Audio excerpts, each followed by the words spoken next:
Hi everyone, this is Marianne and welcome to a series on my channel called 5 Minute Book Talk, in which I take roughly 5 minutes to talk about a book that I have read while I flip through the book.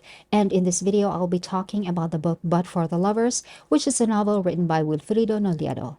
The book was first published in the year 1970 in the United States. This particular edition that I have is the republished version released by Exploding Galaxies in 2023. This one has a foreword by Gina Apostol and an introduction by Audrey Carpio. The book was written directly in English. This is not a translation. Nolledo was a Filipino writer who was born and raised and educated in the Philippines until he got his bachelor's degree, and then in the 1960s he went to the United States as a Fulbright scholar. He did come back to the Philippines, but in the 1980s he migrated to the United States with his entire family for good.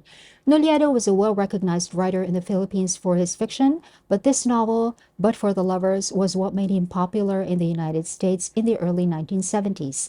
But for the Lovers is set in Manila in the Philippines during World War II, specifically near the end of World War II until the day of liberation.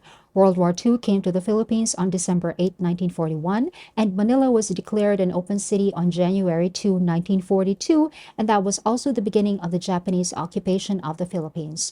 During this time, the Philippines was in the American colonial period and has been operating as a Commonwealth government since 1935. The Philippines was only liberated in 1945 after the Battle of Manila, in which Allied forces and Philippine troops fought together against the Japanese forces, finally driving them away. The novel is set during this time, so there's a lot of violence and brutality in the novel, which we all know by now is merely a mirror to the actual violence and brutality that the Japanese brought to us in the 1940s. From the destruction of property, to the system of comfort women, to the massacre of innocent Filipinos, those details in the novel, those are all real. So this is my way of issuing a trigger warning for the book. If there's anything invented or fictional in this book, it is only the characters and their individual stories interwoven with each other and with the war. The characters in the novel are a hodgepodge of race, age, ethnicity, business interests, love stories, relationships, personal struggles, pasts, and dreams, all living in Manila, the open city.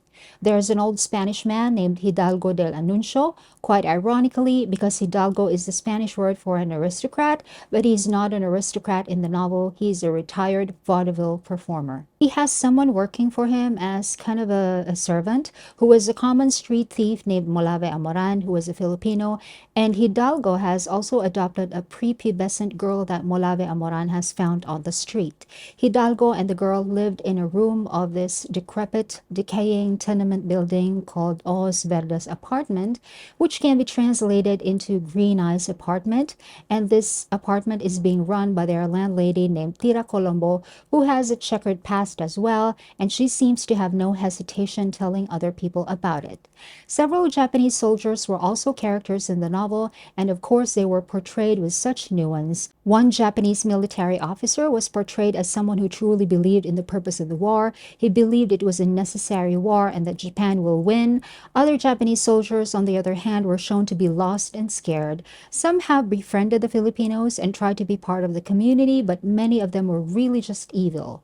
And there are many other characters in the novel that Nolledo shows us, all just trying to survive at a time in which one can expect to stay alive only by the minute and never any further into the future. Nevertheless, several of the characters carried the hope that this hell would end, especially when they started to hear the rumors about the coming of the Allied forces. And the day of liberation did come. Manila was freed, the Philippines became free of the Japanese forces, but the massive damage has already been done, not only to property, but to lives. And Nolledo's perfectly exquisite language and storytelling style carried us, the readers, through all of that. He never prettified anything, never romanticized anything. He showed everything as they were, and in doing so, criticized the war, if only the Pacific side of it. This entire novel is almost like a vengeance, a retribution in the form of a book, with the title But for the Lovers, but there were no actual lovers here. This is the mark of an important book, in my opinion. It does not only tell a story, it is also a critique of society and its power structures, especially if it is a story about a post-colonial country like the Philippines. The Japanese government has since realized its faults and has apologized to the Philippines many times over the years, bringing and sending peace offerings for the purpose of helping us rebuild our country, and with their officials constantly showing respect, humility, and remorse. This generation of Japanese and Japanese leaders now were not the decision makers during World War II, but they understand the concept of transgenerational trauma brought by war. This book is very important, not just for Philippine literature, but for all countries. Even though it's set during World War II, it is still relevant today, even more so.